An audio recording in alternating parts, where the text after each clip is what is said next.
Mes mots, hier soir, en fait, comme je vous ai dit, on a vraiment beaucoup partagé, tout le monde a un peu donné son avis, on a parlé de certaines choses, et il y a certaines choses que j'ai oubliées sur le sujet du célibat. Donc, en relisant ce matin, Dieu m'a réveillé ce matin à 5h30, je ne sais pas pourquoi.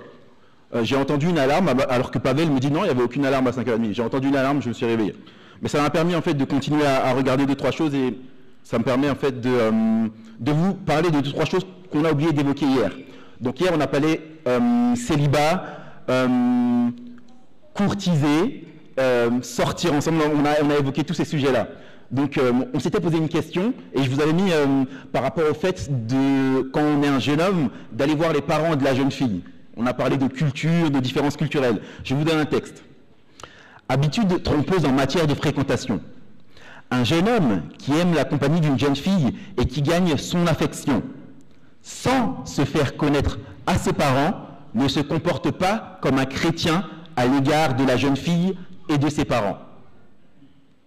Par des rencontres et des correspondances secrètes, messages sur WhatsApp, messages sur Facebook, SMS, il parvient à exercer une grande influence sur elle, mais en agissant ainsi, il abandonne l'attitude noble et honnête qui doit caractériser tout chrétien. Pour arriver à leur fin, de tels jeunes n'agissent pas franchement et ouvertement et ne se conforment pas à l'idéal recommandé par la Bible.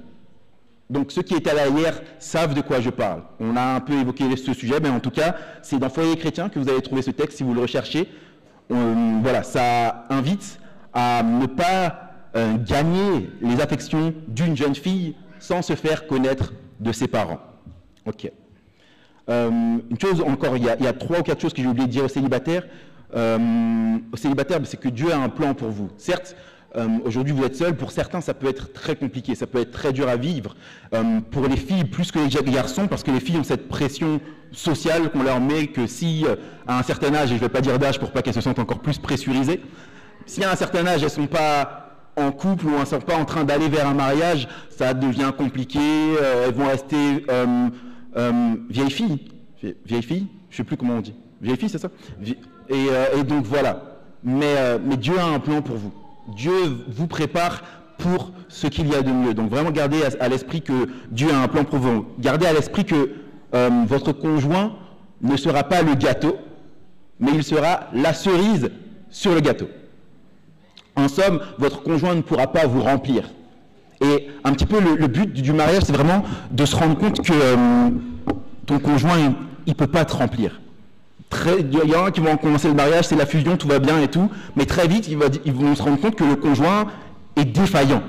Et c'est une bonne chose, parce que Dieu n'a pas prévu le conjoint pour qu'il puisse te remplir. Dieu est la source qui te remplit. Et ton conjoint sera un complément, comme dit Madame White, elle sera la cerise, il sera, ou elle, sera la cerise sur le gâteau.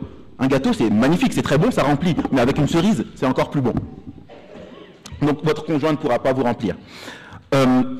Toujours pour les célibataires aujourd'hui, si vous êtes seul, c'est que Dieu est aussi en train de vous préparer. Dieu est aussi en train de vous préparer. Dieu ne veut pas donner ses fils ou ses filles à quelqu'un qui n'est pas prêt. Ceux qui ont aujourd'hui des enfants, si vous voyez un jeune homme ou une jeune fille qui n'est pas prête et qui vient frapper à votre porte, vous disant « je suis intéressé par ton fils ou par ta fille », je vais dire non, jeune homme, jeune fille, tu n'es pas prête. Tu n'es pas prête pour mon fils, tu n'es pas prête pour ma fille.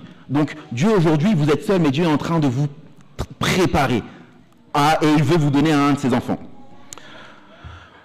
Une autre chose, toujours pour vous, célibataires, plutôt que de chercher la bonne personne, cherchez à être la bonne personne. Plutôt que de chercher la bonne personne, cherchez à être la bonne personne. Et une chose que je dois vous dire, c'est la dernière, ensuite on va avancer, c'est que je vous ouvre les yeux, et ça les gens ne veulent pas l'entendre, mais malheureusement c'est une réalité démographique, même biblique, tout le monde ne se mariera pas. Tout le monde ne se mariera pas. Tout le monde ne se mariera pas. On est dans un monde où il y a plus de femmes que d'hommes, donc tout le monde ne se mariera pas. Tout le monde n'aura pas un conjoint. Il y en a qui vont rester seuls. Et je sais qu'on n'aime pas entendre ça, mais c'est la réalité. Après, libre à vous d'aller trouver n'importe qui et de vous marier, vous pouvez le faire. Mais tout le monde ne se mariera pas. Et il faut aussi l'entendre, il faut aussi que ce soit dit. Et il faut aussi que vous puissiez vous préparer, vous dire, bon ben, Seigneur, si c'est ça le plan que tu as pour moi, sachant que c'est toi la source et c'est toi qui me remplis, tu me rempliras. Donc c'est la dernière chose à laquelle je voulais vous rendre sensible. Ok, qui je suis? Bon, là je parlais aux célibataires parce qu'on s'est rencontrés hier, on a un peu pu discuter. Mais vous ne me connaissez pas. Moi je suis né en France, j'ai vécu pendant une vingtaine d'années en France, je suis né en région parisienne. J'ai également vécu à Nice. J'ai vécu pendant 5-6 ans là-bas, j'ai rencontré ma femme à Nice. Je suis marié depuis maintenant 3 ans et demi. Je connais ma femme, en tout ça fait 7 ans. Et maintenant on habite en Suisse, on a déménagé en Suisse, ça fait 2 ans et demi qu'on habite en Suisse.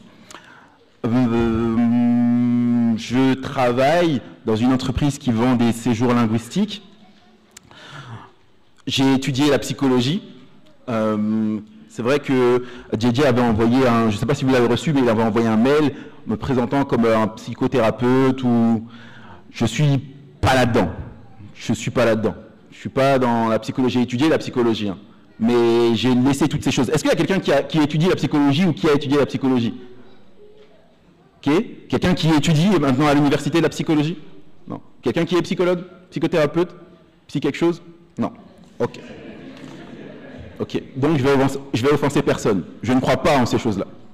Je ne crois plus en ces choses-là. Pour moi, la psychologie et l'évangile de Christ sont deux choses complètement différentes. Ce que j'ai appris à l'école, c'est que par la psychologie, tu peux t'en sortir toi-même. Ce que j'apprends dans la Bible, c'est que de nous-mêmes, on ne peut rien faire. Donc les deux sont complètement différents. La psychologie est en train de rentrer aujourd'hui dans nos églises. Je ne sais pas si vous êtes déjà rendu compte. Donc moi, j'ai délaissé ces choses-là. Je me suis tourné vers ce qu'on appelle l'accompagnement biblique. On utilise les Écritures pour accompagner les gens qui ont des difficultés dans leur vie. Et ce que j'aime le plus, c'est accompagner les gens qui ont des difficultés dans leur mariage. Après, on peut accompagner tout le monde, parce que la Bible parle de tout. Elle parle de dépression, elle parle d'envie suicidaire, elle parle de tout ce qu'on peut rencontrer dans notre vie. Donc moi, c'est vraiment les Écritures que j'utilise. Donc je ne parlerai pas de psychologie, de psychothérapie ou de toutes ces choses-là. Je suis en train de créer un tout petit ministère qui s'appelle Conseiller admirable. C'est basé sur le texte d'Ésaïe 9, verset 6, qui dit « Car un enfant nous est né, un fils nous est donné, et la domination reposera sur son épaule. On l'appellera admirable conseiller, prince de paix, Dieu fort, Père éternel. » Et donc j'ai mis ensemble ces deux mots, conseiller admirable, parce que voilà, c'est Christ le seul qui peut nous conseiller, c'est lui le seul qui peut nous aider à sortir de nos soucis. Donc ça me demande beaucoup de travail, mais je suis en train de le monter. Donc si vous allez sur Facebook, ou bien, j'ai pas encore fait de site internet, mais voilà, sur Facebook, vous pouvez déjà vous inscrire. C'est un ministère qui s'appelle Conseiller admirable. Il y aura dans les années à venir des séminaires sur les couples, sur le célibat, sur l'éducation, sur plein de sujets. Toujours centrés sur les Écritures. Ça c'est dit, maintenant vous en savez un peu plus sur moi. Et avant de rentrer complètement dans le sujet, j'aimerais dire une petite chose. Je connais rien en mariage. Comme je l'ai dit, je suis marié depuis 3 ans et demi. La majorité d'entre vous sont mariés depuis bien plus longtemps que moi. Donc ils en auraient bien plus que moi à dire. Moi, j'y connais rien. Comme disaient beaucoup de prophètes, je suis un enfant. Je suis un enfant, mais les Écritures parlent du mariage. Et à mon sens, si on se base sur les Écritures, tout le monde est à même de parler du mariage. Donc je me base simplement sur les Écritures. Mon expérience est encore trop petite pour venir vous partager mon expérience. Même si j'ai vécu 2-3 choses, hein, mais je pense que ce que disent les Écritures sont bien plus fiables que mon vécu à moi. Je vous invite juste à prier pour qu'on puisse rentrer pleinement dedans.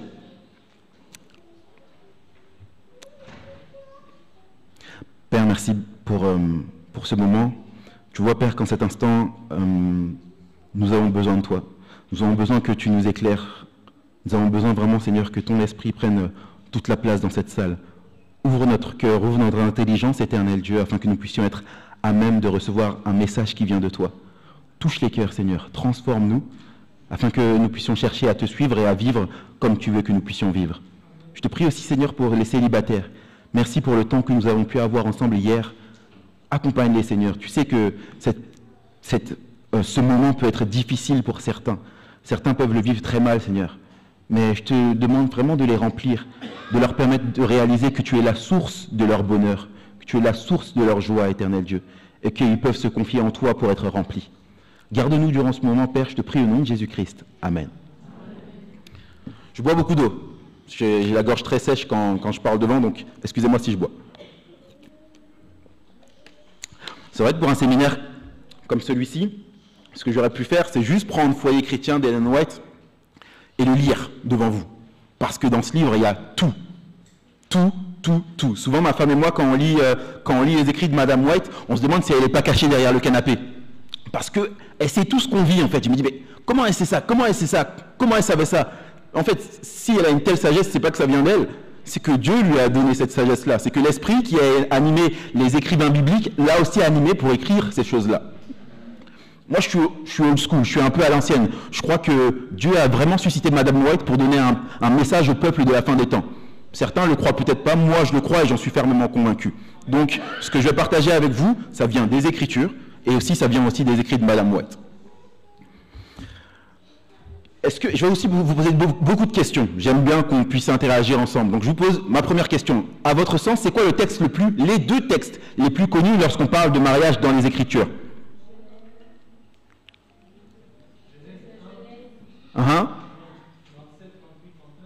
C'est quoi? Quittera son père et sa mère, s'attachera à sa femme, les deux deviendront une seule chair. Ok, je pense à un autre. Éphésiens 1. Ouais, vas-y, moi.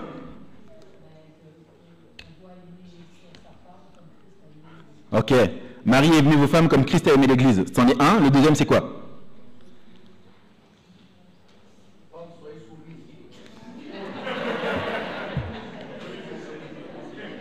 Ok.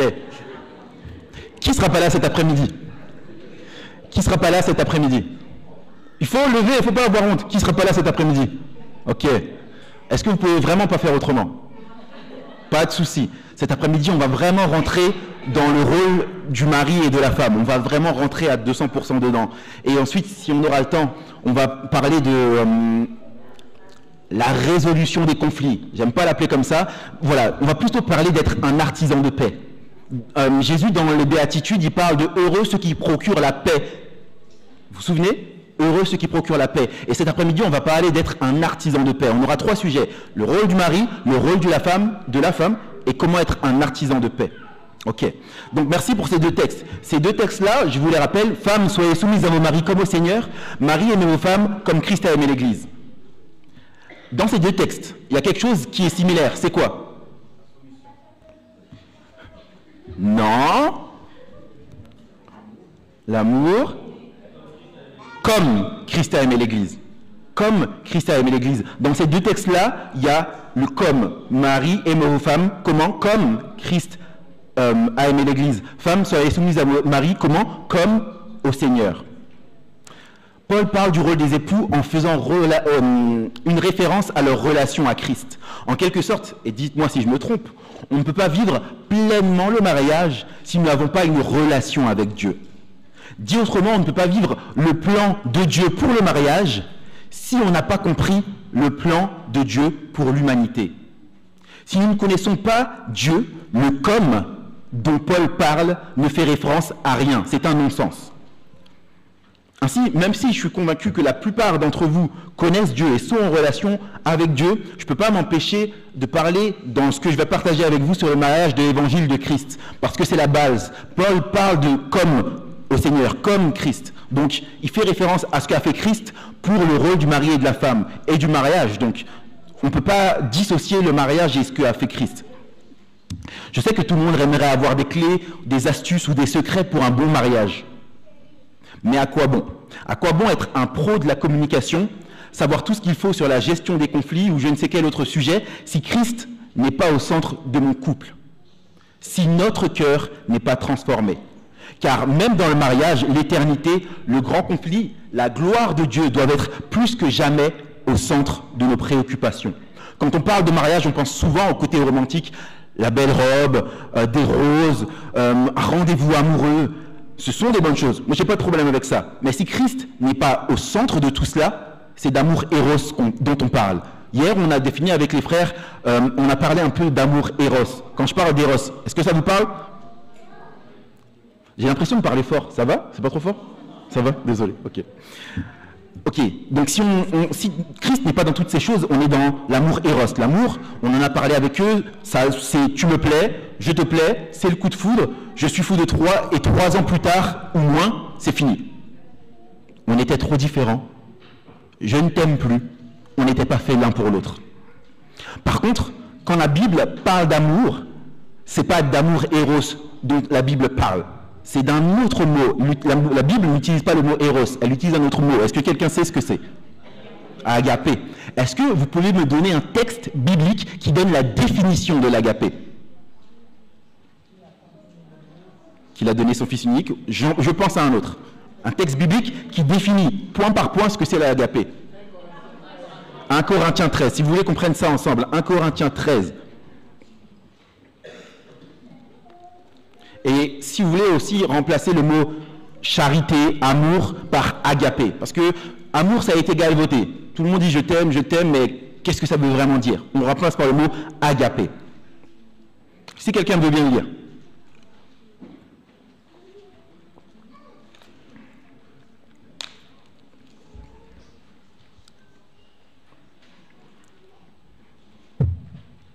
Il faut faire vite, parce qu'on a j'ai beaucoup de choses à vous partager. Donc, le premier qui trouve, il lit. 13.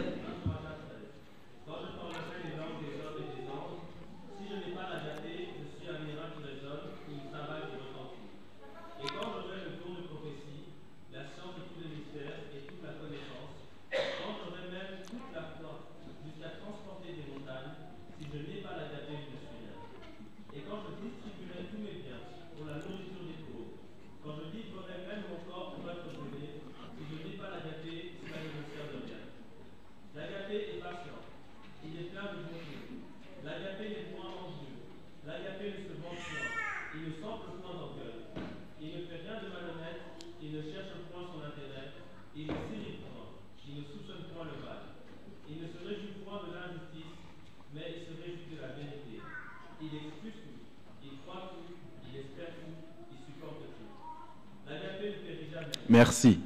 L'agapé ne périt jamais. Jamais. Donc, je ne t'aime plus. La Bible ne sait pas ce que ça veut dire. Parce que l'amour dont la Bible parle ne périt jamais. Cet agapé ne vient pas de nous, vous l'aurez bien compris. Nous, ce qu'on génère de nous-mêmes, c'est éros. Tu me plais, je te plais. Quelques mois plus tard, ou 1 ou 2 années plus tard, c'est fini, tu ne me plais plus. Ça, c'est l'amour qui vient de nous. Mais l'amour qui vient de Dieu, cet agapé, on peut vraiment, comme je vous l'ai dit, l'avoir uniquement de Dieu. Je vous donne un autre texte que vous pouvez prendre ou pas, mais je le lis. 1 Jean 4, 7. Bien-aimés, agapons-nous ou aimons-nous les uns les autres, car l'agapé est de Dieu. Et quiconque aime, agape, est né de Dieu et connaît Dieu. Quiconque aime est né de Dieu et connaît Dieu. Celui qui n'aime pas, celui qui n'agape pas, n'a pas connu Dieu. Car Dieu est amour. Dieu est agapé. Donc ça, c'est l'agapé, c'est l'amour qui vient de Dieu. Dieu a prévu le mariage notamment pour 3 choses. Il y a plus de choses, mais je vais en évoquer 3. La première chose, c'est pour qu'on apprenne à vivre le vrai amour. On va définir dans vivre le vrai amour 3 termes. On va définir amour, on l'a défini déjà. On va définir miséricorde et on va définir grâce. Amour, miséricorde et grâce. Qu'est-ce que l'amour? On en a parlé. À l'inverse d'éros, le vrai amour ne dépend pas de la valeur, de la beauté, de la performance ou même du mérite de la personne. Dieu nous aime et nous a aimés alors que nous étions encore des pécheurs non repentants. Ça, c'est les Écritures qui nous disent ça. Dieu prouve son amour envers nous lorsque nous étions encore des pécheurs, Christ est mort pour nous. Lorsque nous étions encore des pécheurs, Christ est mort pour nous. Dieu ne nous aime pas moins lorsque nous sommes désobéissants. Ah, t'as désobéi, ben maintenant je t'aime moins. Non, Dieu ne nous aime pas moins lorsque nous sommes désobéissants. Et il ne nous aime pas plus lorsque nous faisons des bonnes œuvres, lorsque nous allons en sortie missionnaire ou lorsque nous servons les autres. Dieu ne nous aime pas plus si on fait ce genre de choses. J'ai entendu un frère hier soir dans une conversation alors que je sortais parler avec un autre frère et il a dit quelque chose qui est tout à fait juste. L'amour n'est pas un sentiment, mais c'est un choix, un principe. L'amour n'est pas un sentiment, mais c'est un choix, un principe. Beaucoup, aujourd'hui dans la culture dans laquelle on baigne, l'amour c'est un sentiment. Qui a déjà regardé Les Feux de l'amour? Et dites la vérité. Moi je regardais parce que ma mère regardait, donc moi j'ai... Mais si vous regardez Les Feux de l'amour ou n'importe quelle série, voilà, c'est je t'aime un instant, ensuite je suis avec la femme d'un tel, ensuite je suis... Ça c'est Eros. Mais non, mais je l'aime plus, donc maintenant, comme j'en aime une autre, il faut que j'aille avec elle. C'est du n'importe quoi. C'est l'amour Eros. Voilà, ce que la culture véhicule, que ce soit dans les films, dans les séries ou dans la musique, l'amour dans la culture, c'est Eros. Eros, ça n'a rien à voir avec l'amour de Dieu. Je vous donne 2 citations. On reste concentré. L'amour est un don précieux que nous recevons du ciel. L'amour est un don précieux que nous recevons du ciel. L'affection pure et simple n'est pas un sentiment, c'est un principe. Ceux qui sont guidés par un véritable amour ne seront ni aveugles ni déraisonnables. Ceux qui sont guidés par un véritable amour ne seront ni aveugles ni déraisonnables. Ça, c'est la sœur White qui nous dit ça dans Conseil à l'Église. Une autre citation. Il n'y a qu'un seul amour réel, authentique, dévoué et pur. C'est un objet précieux et très rare. Ça, c'est mon ajout personnel. Trop souvent, on appelle amour ce qui n'est que passion. Trop souvent, on appelle amour ce qui n'est que passion. Le véritable amour est un principe sain, élevé, totalement différent des attachements qui éveillent une flamme soudaine, s'éteignant à la première épreuve sérieuse. Encore Sir White dans Conseil à l'Église, le véritable amour est un principe sain et élevé, totalement différent des attachements qui éveillent une flamme soudaine, s'éteignant à la première épreuve sérieuse. Donc les gens vont être, comme tout à l'heure dans Eros, ça va jaillir soudainement, et dès qu'il y aura la moindre épreuve, c'est fini, ça s'éteint. Le vrai amour dont la Bible parle est complètement différent de ça. Donc comme on l'a dit, l'amour n'est pas un sentiment, mais c'est un choix, un principe. Et les gens n'aiment pas ça parce que ça ne fait pas romantique. Mais si faire romantique amène dans la situation dans laquelle on est aujourd'hui, c'est-à-dire qu'un mariage sur 2 termine par un divorce, je pense que mes frères, vaut mieux ne pas être romantique et continuer son couple, protéger sa famille et faire du bien à ses enfants et à son conjoint. Donc l'amour n'est pas un sentiment, mais un choix et un principe. L'amour est un don que nous recevons du ciel. L'amour est un don que nous recevons du ciel. Ok. Quelqu'un peut me définir le mot miséricorde, s'il vous plaît. Miséricorde.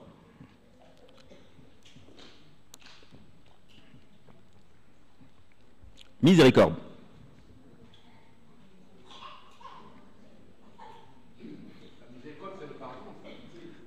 Pardon, pitié, oui, ça se rapproche très, très fortement. Merci. Compassion. Je ne sais plus, je ne pourrais plus vous définir le terme exact, mais miséricorde, ça veut presque dire avoir le cœur avec. Presque dire cela. Empathie. Ok, miséricorde. Non, personne. Est-ce que vous ne savez pas ce que ça veut dire miséricorde? Non, vous ne savez pas. Ok. Dieu a fait preuve. Tu veux le dire, excuse-moi. Ouais, ok. Je pense que ça veut dire ça exactement. Dieu a fait preuve envers nous de miséricorde. Miséricorde, ça veut dire ne pas donner à quelqu'un ce qu'il mérite. Ne pas donner à quelqu'un ce qu'il mérite. Si Quelqu'un nous gifle naturellement. Qu'est-ce qu'on voudrait faire? Le gifler en retour. Faire preuve de miséricorde envers cette personne, c'est ne pas lui donner la gifle qu'elle mériterait. Deuxième question, comment Dieu a fait preuve de miséricorde envers nous?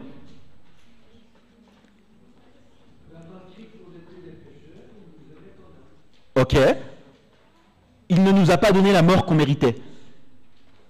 Les péchés que nous avons commis méritaient la mort. Le salaire du péché, c'est la mort. Les péchés que nous avons commis, que tu as commis, méritaient la mort.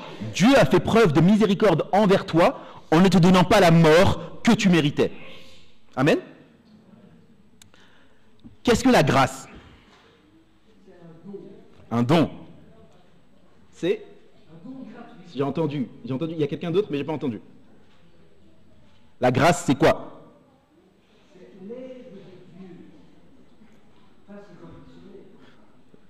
La grâce. Mes questions, c'est niveau tison, les amis. Allons-y. La grâce, c'est ce on chante tout le temps ces chants. La grâce, c'est quoi? Faveur imméritée. Frère.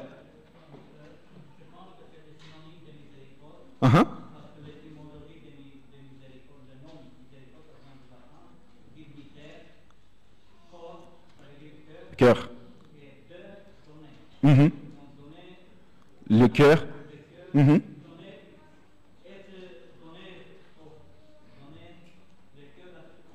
Pour quelqu'un.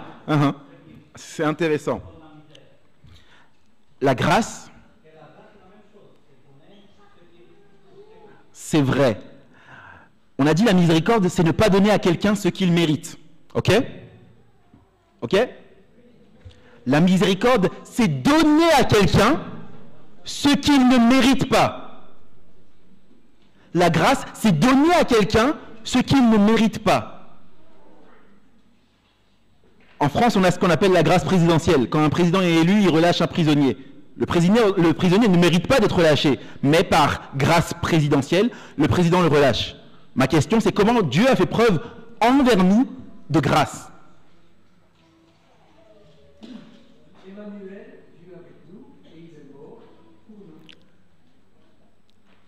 C'est le sauveur de l'homme. Quelqu'un d'autre, comment Dieu a fait preuve de grâce envers nous? Amen.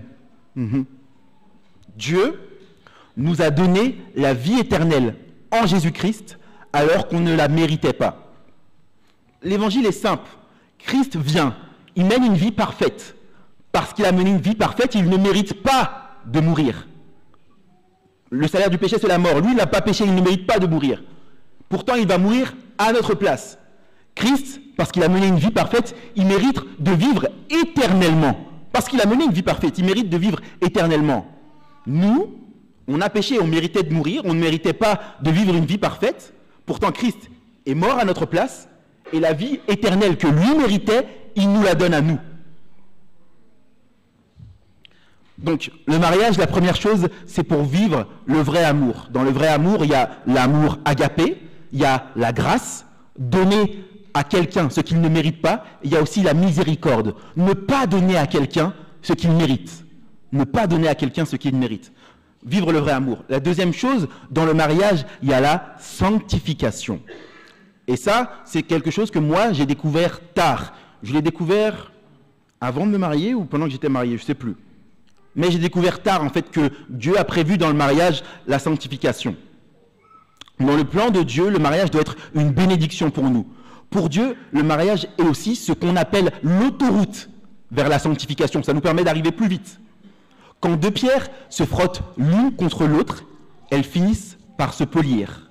Dieu veut nous polir, nous affiner, façonner notre caractère et nous faire entrer dans son royaume. Comment est-ce que Dieu va faire ça dans le mariage? C'est une question que je vous pose. Comment Dieu va développer notre sanctification dans le mariage? C'est une question que je vous pose. Quelqu'un d'autre que toi, mon frère?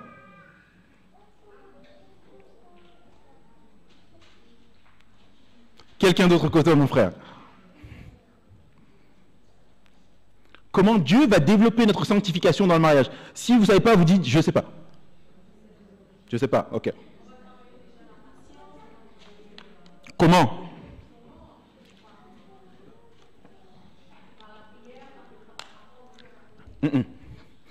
C'est très simple. Dieu va utiliser les défauts et les péchés de ton conjoint pour te rendre plus comme Christ. Dieu va utiliser les défauts et les péchés de ton conjoint pour te rendre plus comme Christ. Est-ce que vous l'aviez déjà entendu celle-là? Quand j'ai découvert ça, je me dis, mais Seigneur, mais ce que tu as prévu, c'est énorme. Ce que tu as prévu, c'est énorme. Trop de gens rentrent dans le mariage avec une vision de l'amour éros. Je t'aime parce que tu es brave, parce que tu es courageux, parce que tu es belle, parce que tu es gentil avec moi, ou parce que tu m'offres des cadeaux. Mais le jour où je réalise qu'en fait, tu es lâche, moche, vieille ou méchante, je ne t'aime plus. Le mariage, c'est pas être jeune ensemble. Le mariage, c'est vieillir ensemble. Et je parle particulièrement aux hommes. On aime que nos femmes soient belles. On aime les belles femmes. Votre femme va vieillir. Vieillir. Vieillir. Vous aussi, vous allez vieillir. Vous aussi, vous allez vieillir. Il faut en être conscient. Il faut en être conscient. Il y a des gens qui parfois sont choqués. Mais pourquoi tu es comme ça? Je vieillis, tout simplement. Qu'est-ce que tu veux que je te dise? C'est...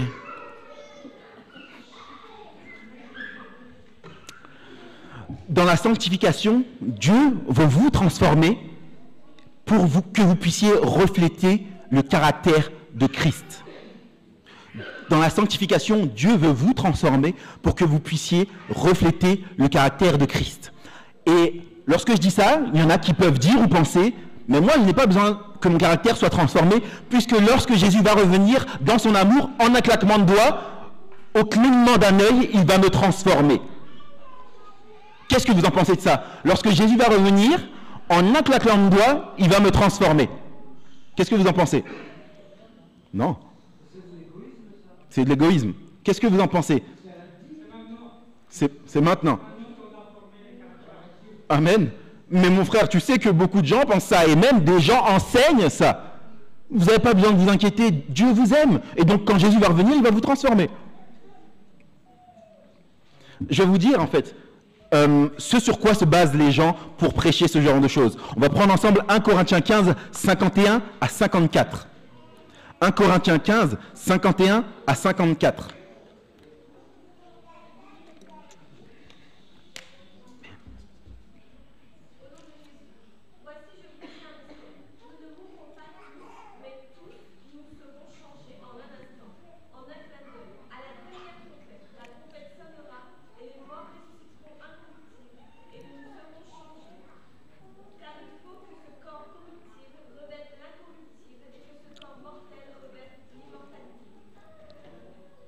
Jusqu'à 54, merci.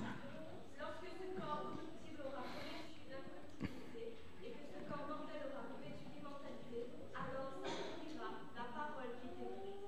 La mort a été empêchée de la victoire. Ô mort, où est ta victoire? Alors, on va te changer. Pourquoi s'inquiéter de se transformer maintenant? Jésus va nous transformer, non?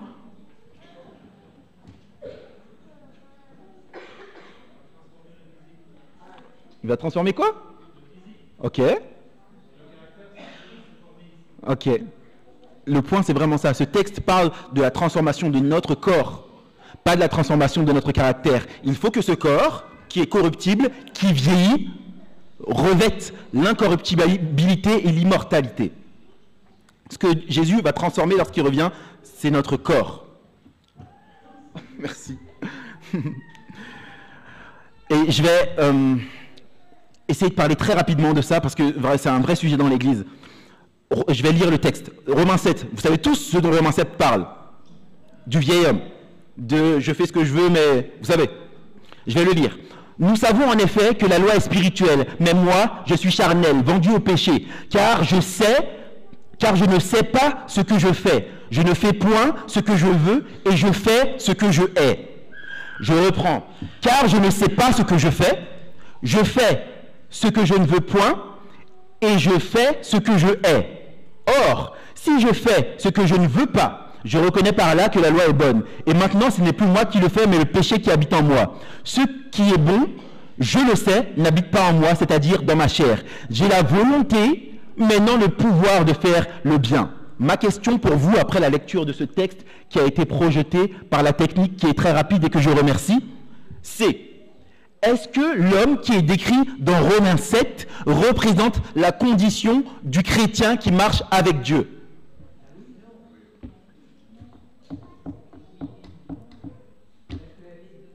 Voilà. Voilà.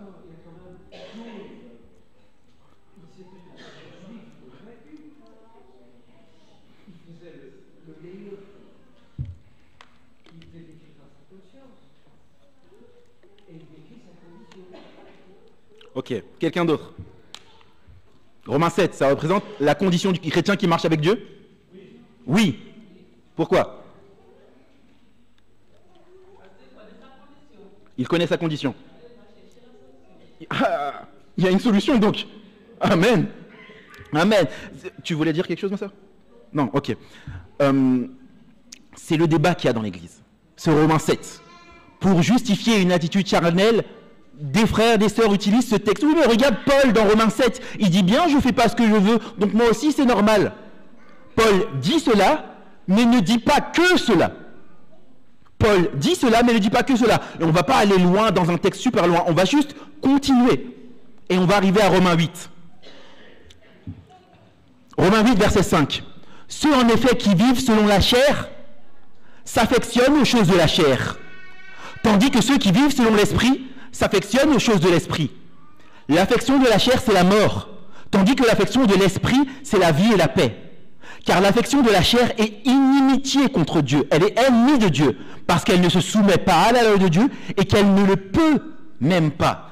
L'affection de la chair ne peut pas se soumettre à la loi de Dieu. Vous avez dit, Paul tout à l'heure, je reprends, tout à l'heure, Paul disait, ce qui est bon, je le sais, n'habite pas en moi, c'est-à-dire dans ma chair. J'ai la volonté de faire le bien, j'ai la volonté de faire le bien, mais pas le pouvoir de faire le bien. Il dit, j'ai la volonté, mais pas le pouvoir. Et là, il dit, l'affection de la chair est inimitié contre Dieu, car elle ne se soumet pas à la loi de Dieu et elle ne le peut même pas. L'affection de la chair ne peut pas se soumettre à la loi de Dieu. Vous comprenez? Ok. Or, ceux qui vivent selon la chair ne sauraient plaire à Dieu.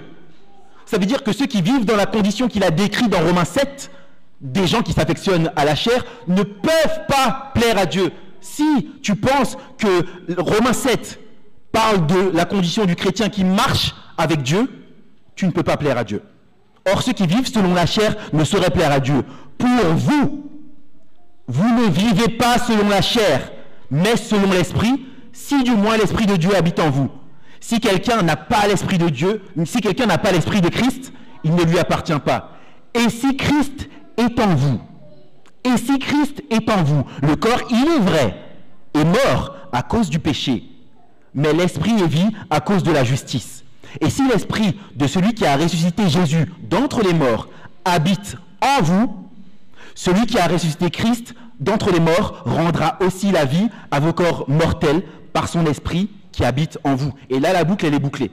Tout à l'heure, on a parlé de ce corps qui allait revêtir l'incorruptibilité et l'immortalité. Et là, Paul est en train de nous préciser sa pensée en disant que si l'esprit de celui qui a ressuscité Christ d'entre les morts habite en vous, ce même esprit transformera votre corps et rendra la vie à vos corps mortels. Vous voyez ou pas? C'était compliqué? Dites-moi, c'est compliqué. C'était compliqué? Amen. Et c'est vraiment un gros débat. La Bible est simple. On n'a même pas été loin de lire des textes en grec, en hébreu. Même pas besoin, c'est clair. Juste lire les Écritures en entier. Ok. Donc notre chair, qui est pleine de désirs et pleine de passions qui sont contraires à la volonté de Dieu et à l'Esprit de Dieu. Mais, par Christ, nous avons la puissance de ne plus marcher selon la chair, mais de marcher selon l'Esprit. Et il y a un texte juste puissant qui met un point d'exclamation sur ce que je viens de dire, c'est Galates chapitre 5, verset 16. Si vous voulez bien qu'on le lise ensemble jusqu'à 24. Galates 5, 16 à 24. Je dis donc, vous avez trouvé? Je dis donc, Marchez selon l'esprit et vous n'accomplirez pas les désirs de la chair. Car la chair a des désirs contraires à ceux de l'esprit, et l'esprit en a de contraires à ceux de la chair. En effet, ils sont opposés entre eux, afin que vous fassiez point ce que vous voudriez. Si vous êtes conduits par l'esprit, vous n'êtes point sous la loi. Les œuvres de la chair sont manifestes. Ce sont l'impudicité, l'impureté, la dissolution, l'idolâtrie, la magie, les inimitiés, les querelles, les jalousies, les animosités, les disputes, les divisions, les sectes, l'envie, l'ivrognerie, les exploits de table et les choses semblables. Je reviens sur un terme, l'impudicité. Il est traduit de manière soft ici, mais le terme impudicité, ça veut dire fornication. Relation sexuelle hors du cadre du mariage. C'est le texte qui est utilisé ici. Si quelqu'un veut le mot en grec, le mot c'est porneia, qui ressemble à un mot qu'on connaît, malheureusement. Porneia.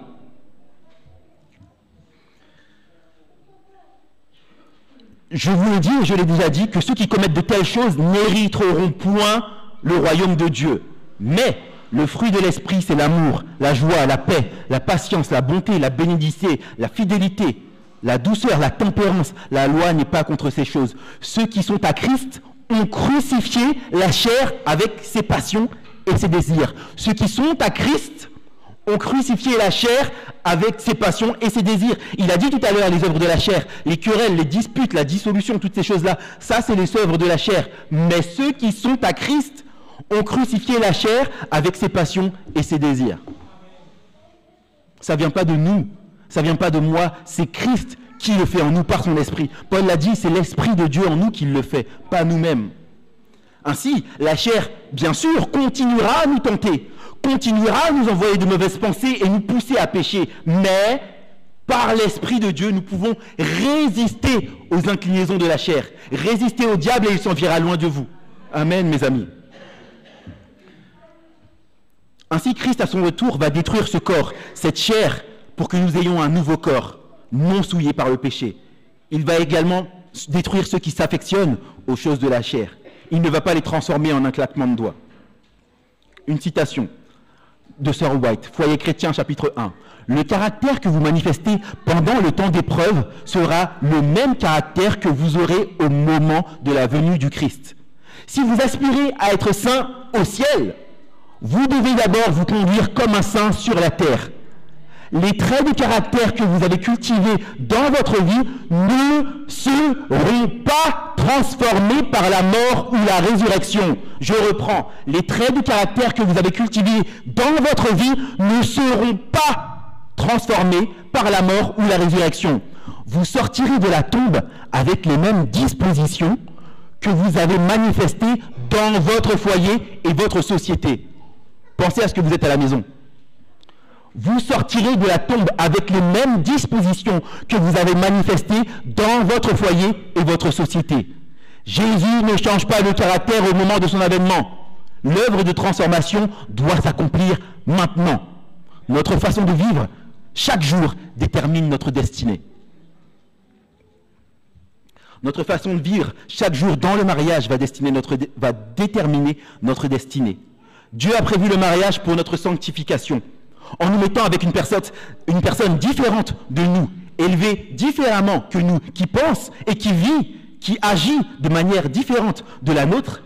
Il va transformer notre caractère et nous apprendre à aimer cette personne. Mariage pour vivre l'amour avec la définition de l'amour agapé, la miséricorde, la grâce, le mariage aussi pour la sanctification, le mariage également pour la mission. Le mariage également pour la mission. Si vous aviez jamais entendu sanctification, je doute que vous ayez déjà entendu le mariage pour la mission. Ecclésiaste 4.9. Ecclésiaste 4.9. Deux valent mieux qu'un, parce qu'ils retirent un bon salaire de leur travail. Car s'ils tombent, l'un relève son compagnon, mais malheur à celui qui est seul et qui tombe, sans avoir un second pour le relever. Et si quelqu'un est plus fort qu'un seul, donc s'il y a une personne qui est plus forte que vous tout seul, les deux peuvent lui résister. La corde et la corde à 3 fils ne seront pas facilement. La corde à 3 fils ne seront pas facilement. C'est marrant, au verset 12, il dit, si quelqu'un est plus fort que toi lorsque tu l'affrontes, si vous êtes deux vous pouvez plus facilement lui résister.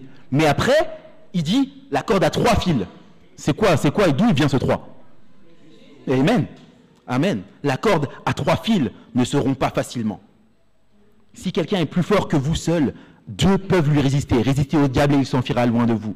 La corde à 3 fils ne se rompt pas facilement. Trop souvent, on pense au mariage. On pense que le mariage a été créé pour notre petite joie, pour notre petit bonheur. On pense que le but du mariage, c'est uniquement être heureux. Ne vous méprenez pas, ne vous méprenez pas. Dieu veut que nous soyons heureux.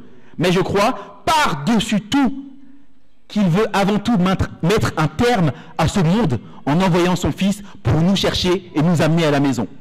Dieu veut qu'on soit heureux, oui, mais il veut au-dessus de ça mettre un terme à ce monde. Parce que nous, on est ici, en Belgique, en Europe, on va à l'église tranquillement.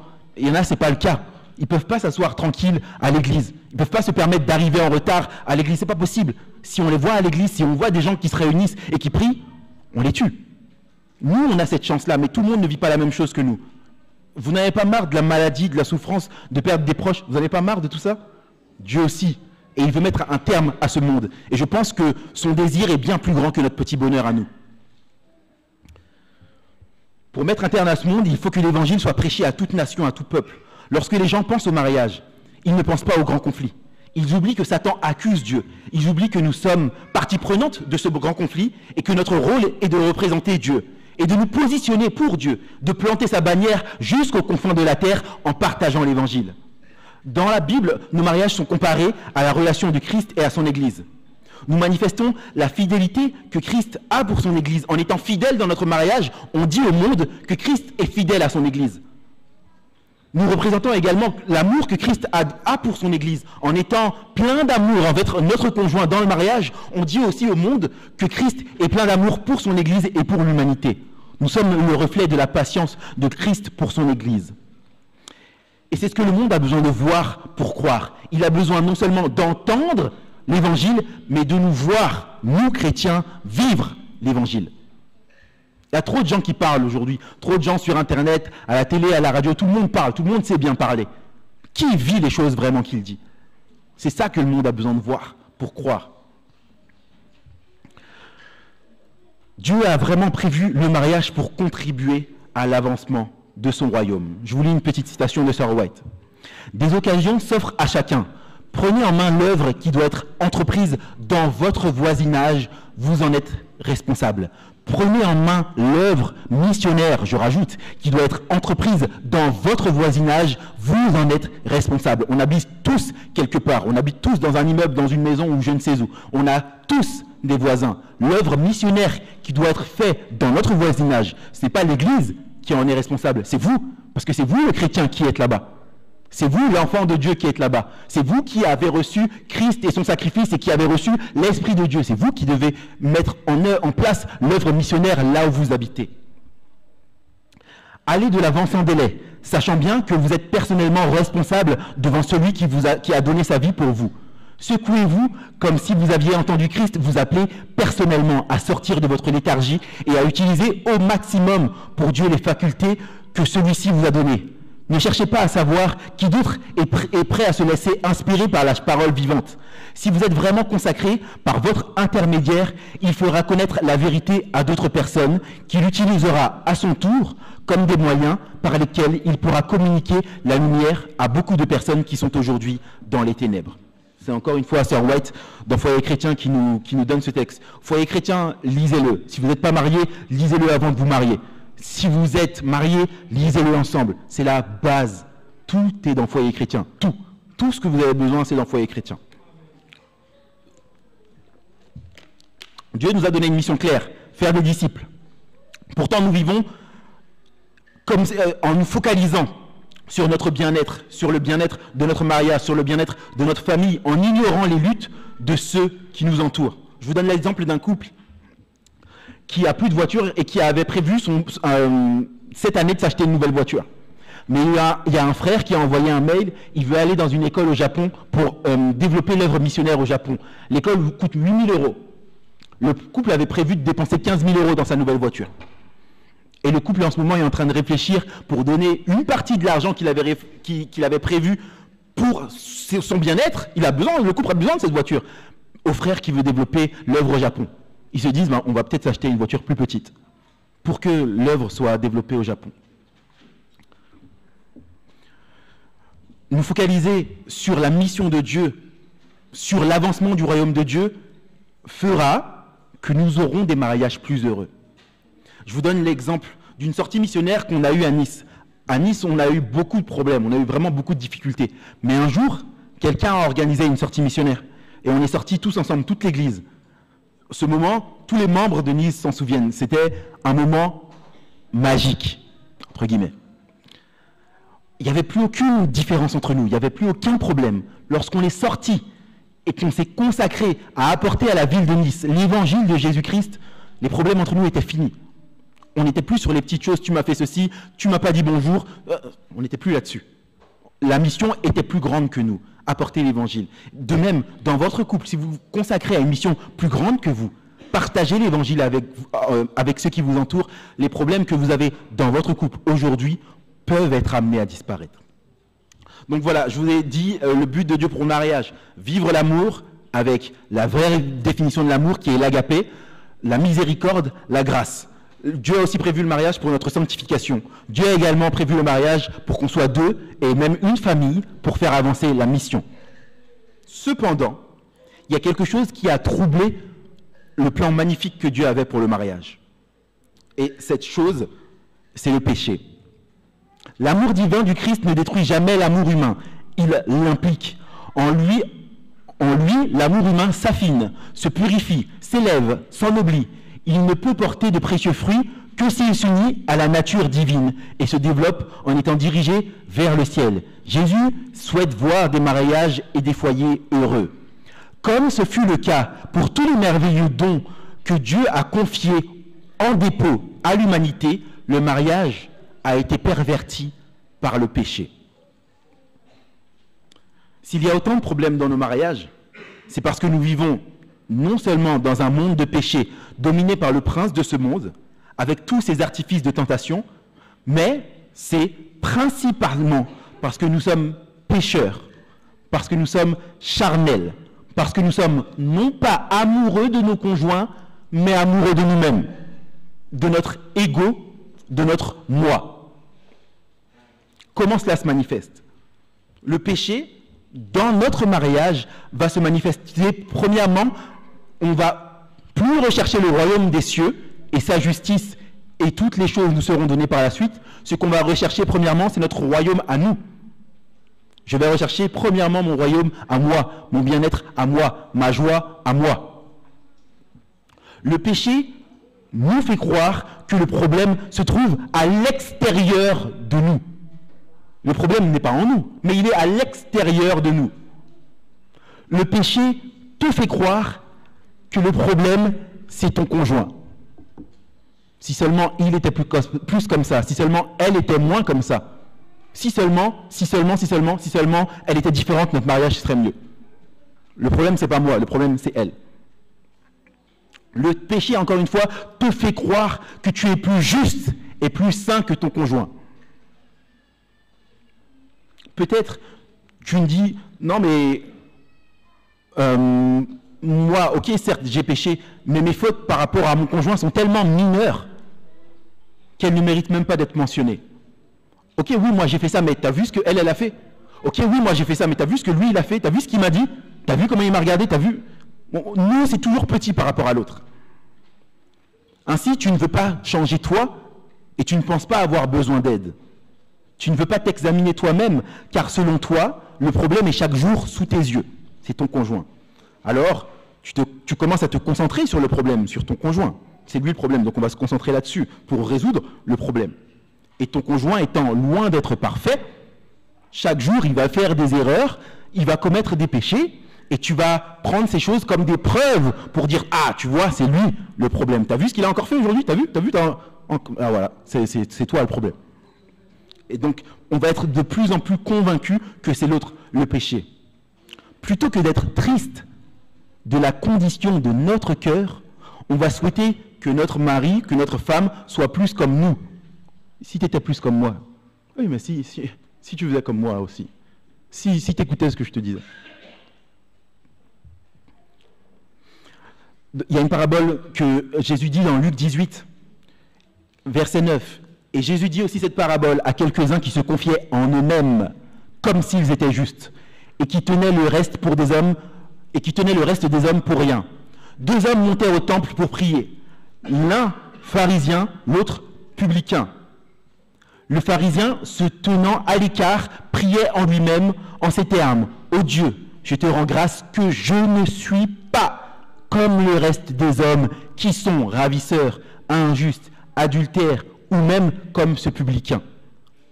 Je jeûne 2 fois par semaine, je donne la dîme de tout ce que je possède. Mon frère, ma sœur, en ce matin, je te dis une chose, le plus grand problème de ton mariage, c'est toi. Tu es comme Laodicée.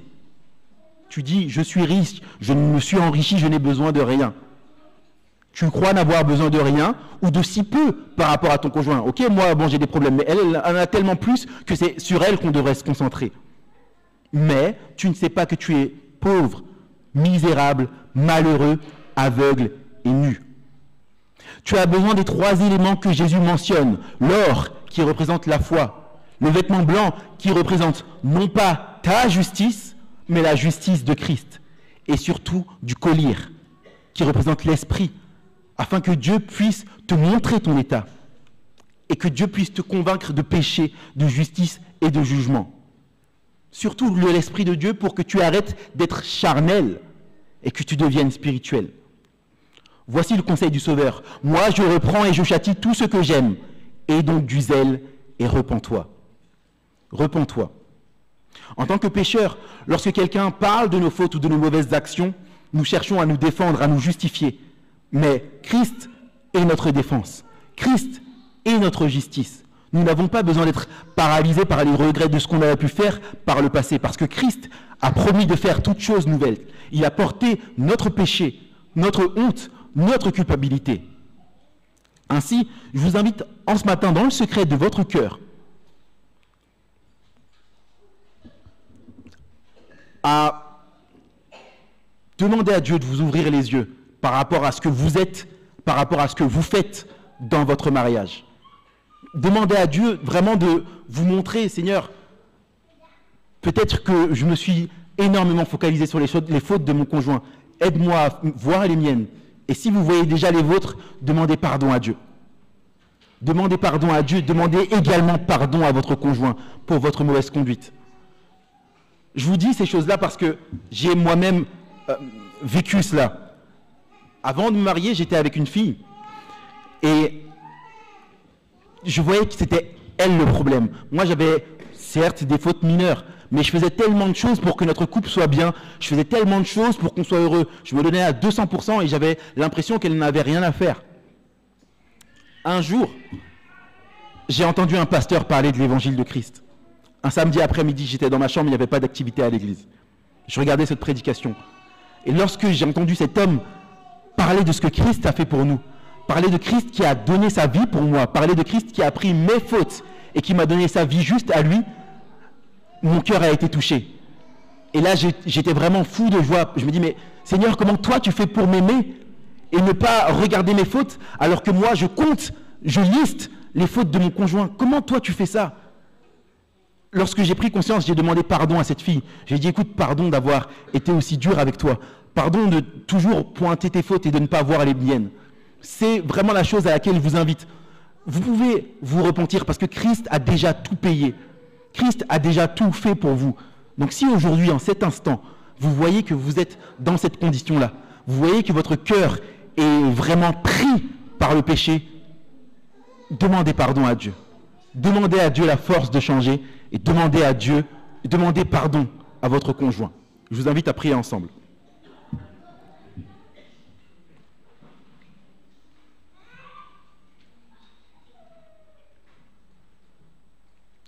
Père éternel, merci pour Christ. Merci pour Jésus, Seigneur. Comment aurions-nous pu payer cette dette, pu rembourser sans son sacrifice, Père? Il nous est impossible de faire quoi que ce soit. Merci parce que tu as consenti à donner ton Fils pour chacun d'entre nous. Merci parce que tu as déjà, par Christ, payé les fautes de chaque frère, de chaque sœur, de chaque mari, de chaque femme. Maintenant, Éternel, nous avons besoin que ton esprit puisse nous ouvrir les yeux sur notre condition. Nous avons besoin de voir dans quel état se trouve notre cœur. Nous avons besoin de cesser de pointer le doigt sur l'autre et vraiment commencer à regarder ce qui ne va pas en nous pour que nous puissions être transformés et changés. Ouvre nos cœurs, Éternel Dieu. Ouvre nos yeux. Transforme notre vie et nos mariages. Je te prie, Père, au nom de Jésus-Christ. Amen.